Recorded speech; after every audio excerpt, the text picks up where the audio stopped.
You're watching Iowa Live. Everything local, entertaining, and meaningful in Central Iowa is right here on Iowa Live. Welcome, friends, to Iowa Live from the Carl Chevrolet Studios. I am Art Sipolt, and that's the reason we're talking like this. Why is that? Because this guy is here. It is Michael Swanger, and Michael is going to be talking about Johnny Carson here today. Hello, Michael. Hello, Art. Thanks for having me back on the show.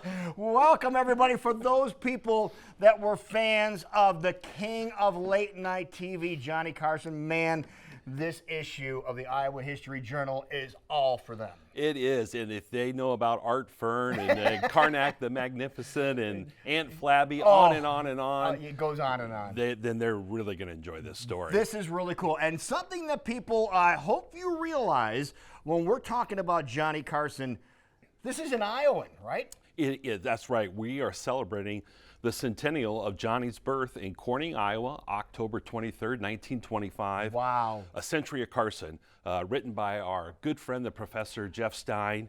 And this is where I feel like, if Jeff was here, I would just step off the side of the camera and let you two talk. Because Carson was a radio guy.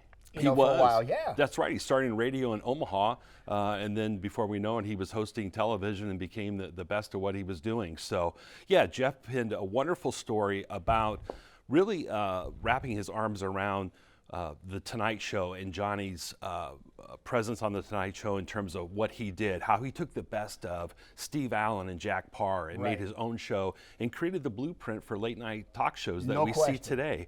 So that's what the story is about, is his career. Years ago, we had written about his roots in Iowa and the Midwest, and then I touched upon it again in my column as well about the places he lived in Iowa.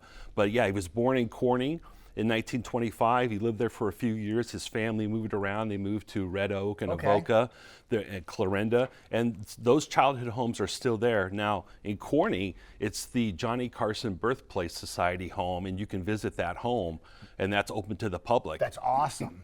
And then in Nebraska, where he grew up in Norfolk, when he moved there at age 8, there's also a boyhood home there as well. He graduated from high school in Nebraska, University of Nebraska in Lincoln, which is, his name is ubiquitous there because he donated more than $30 million to the university. That's impressive. Yeah, but one of Iowa's very own, featured on the cover of the Iowa History Journal. But also inside here, we're talking about something called the Cow War of 1931. What is that all about? Well, in 1931, state veterinarians had to test cattle for bovine tuberculosis.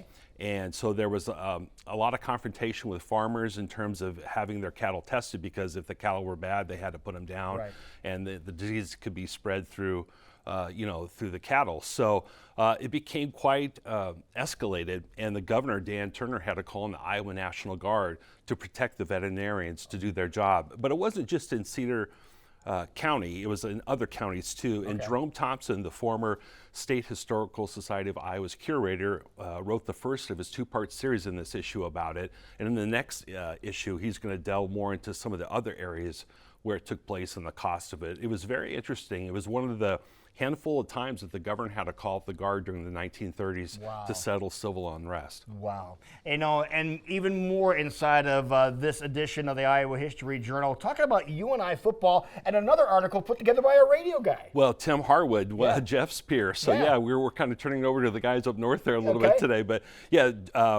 Tim has written about UNI quite a bit for us, and we're talking about the 150th anniversary of the University of Northern Iowa, for starters, which kicked off this week. But it's also was 50 years ago when UNI played in the so-called Mud Bowl, which was a playoff game, and it was the last game that they played before they built the dome. So they were playing at the old O.R. Latham Stadium, which you can see there. Wow, And fans who were at that game were, not only could watch the game, but they could see the Unidome being built that season. Wow, so cool. UNI football really transitioned that year from outdoors and then the following year to go into the Unidome, and of course that's how we know it today. Exactly, and also you talk about UNA's, prevailing over Iowa State, in football games, which was even back then that happened. Oh yeah, they've had some big wins over the years. I'm an alumni. I graduated in '92. When I was there, Terry Allen was the coach, and a guy named Kurt Warner was the quarterback. I kind of heard of him. I've heard of him too. Yeah, that's very cool. But all that, also back issues. You have a sale going on with the back issues. We do through October, 50% off. It's a great way to fill in your collection. People love to keep their copies of Iowa History Journal and pass them on. That is awesome. And if you're looking for autumn colors, a great article about autumn colors as well. If people want to get more information and where they can find a copy of the Iowa History Journal and learn everything you need to know about Johnny, where do they go? IowaHistoryJournal.com. All right. It's just that simple. It's that simple. That is cool. Appreciate it. Thank you so much. Thank you, sir. Okay, appreciate it so much. Folks, when we come back, we are going to be heading over to Waterworks Park because the Healthiest State Walk is today, and Terry, Rich, and I are going to take a walk. A long one off a short pier, right? Okay, that's when we come back.